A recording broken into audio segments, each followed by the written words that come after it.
Hi there, Alina here, and I make videos talking about how to survive this modern world.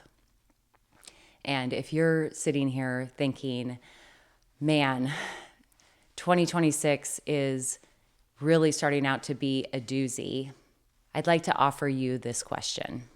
What if 2026 is not the problem, but what if what you're avoiding is actually the problem?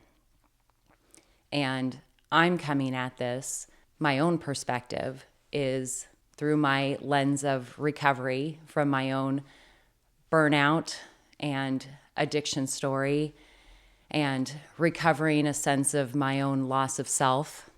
And those tools that I used to recover my own life are really front and center, facing all of us right now and asking us the question, are we going to double down on our avoidance, or can we personally face head on what is going on with us? And I would namely say two things about what this might be asking us to slow down and look at is where we're distracted and where we're addicted. And when I say addicted, it's not just substances. There's all kinds of ways that the modern culture gives us little addictions to stay numb and also serve as a distraction. Distraction in all of its ways, especially with cell phones and social media and everything that we have coming at us, is like the new form of addiction. At the beginning of 2026, I was seeing a lot of articles around breaking up with your cell phone and social media and how hard that is. And all of the articles were recovery language, addiction language. Like, this stuff is really, really addictive. Where our attention is going is where our power goes. It offers us an anesthesia for our unhealed pain. If we don't want to look at what is going on inside of us, there's plenty to distract and numb around that so we don't have to.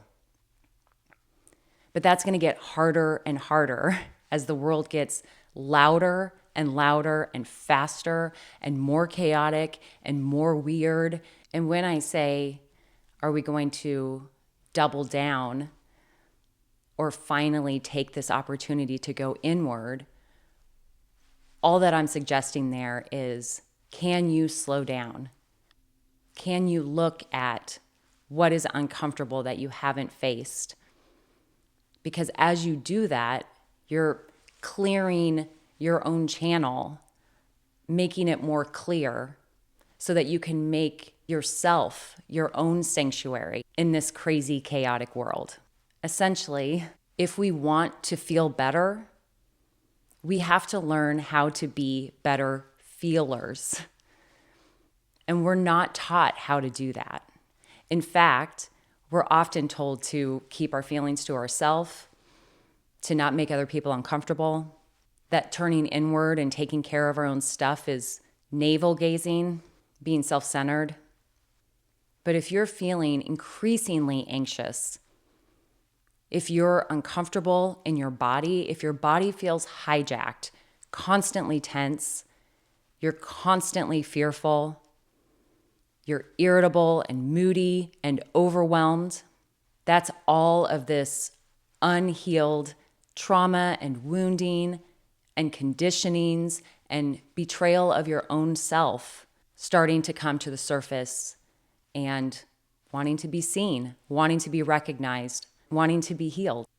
The reason that I'm very open and have no shame saying that I'm an addict, that I'm on a recovery journey, that I'm in recovery, is that what I learned going through that journey has made me feel super proud of myself.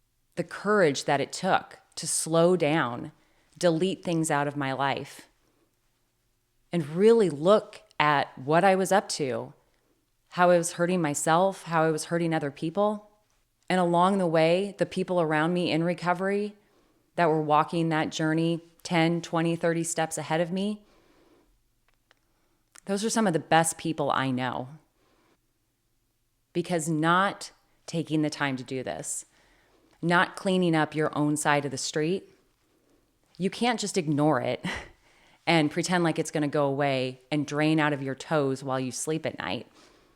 What happens is it comes out sideways in ways that maybe you don't expect or you think that are invisible to other people. This is the kind of stuff that when we're stuck and we cannot figure out how to stop stepping on the same rake that constantly whacks us in the face every single time, it's because this stuff plays out from our subconscious in ways that if we aren't doing this work, we have no control over. It's like that Carl Jung quote that I love. Until you make the unconscious conscious, it will continue to control you and you will call it fate. It plays out as being stuck, making the same mistakes over and over again, dating the same person just with a different name, self-sabotage, just the same issue over and over again to the point where you're like, why is this my story? Why do I keep doing the same things over and over again? So what I'm talking about is your own personal journey. And that is separate from what is going on in the rest of the outside world, your external environment. But that affects you too. That affects all of us.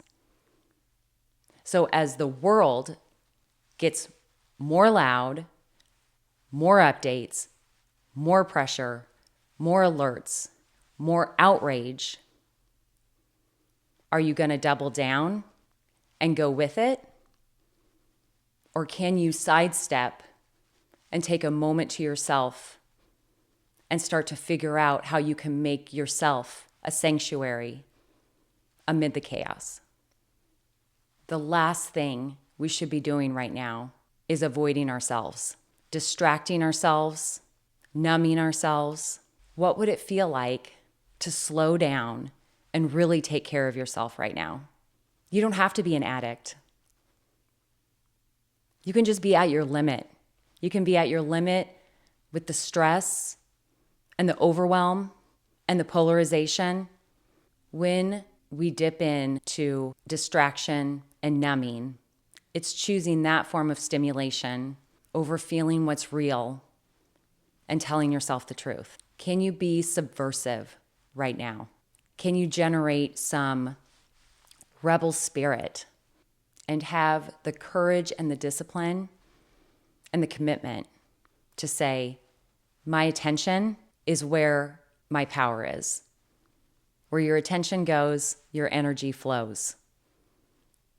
And if your energy is flowing towards distraction and numbing, it makes you compliant to systems that aren't for you and your own well-being. This is reclaiming a level of sovereignty for yourself, for your own peace, for your own freedom.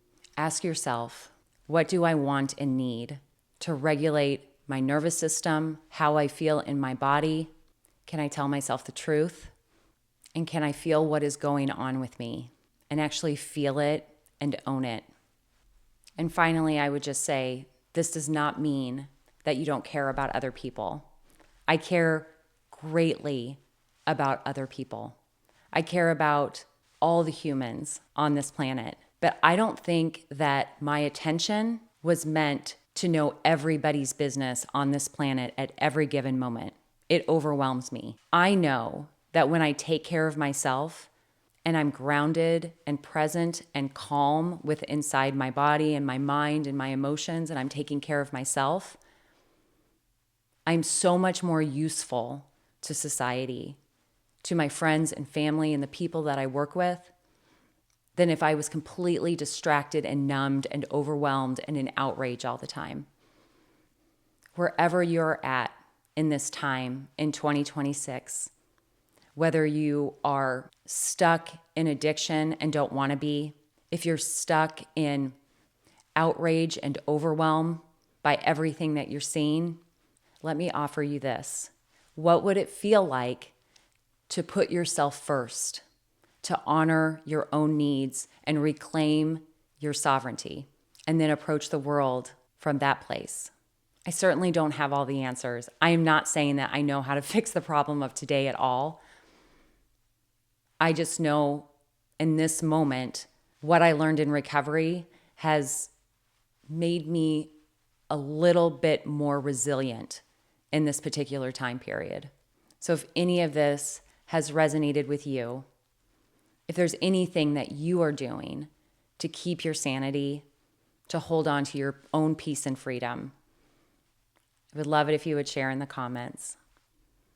And if you've made it this far in the video, I appreciate you being here and walking along this path with me. Thank you.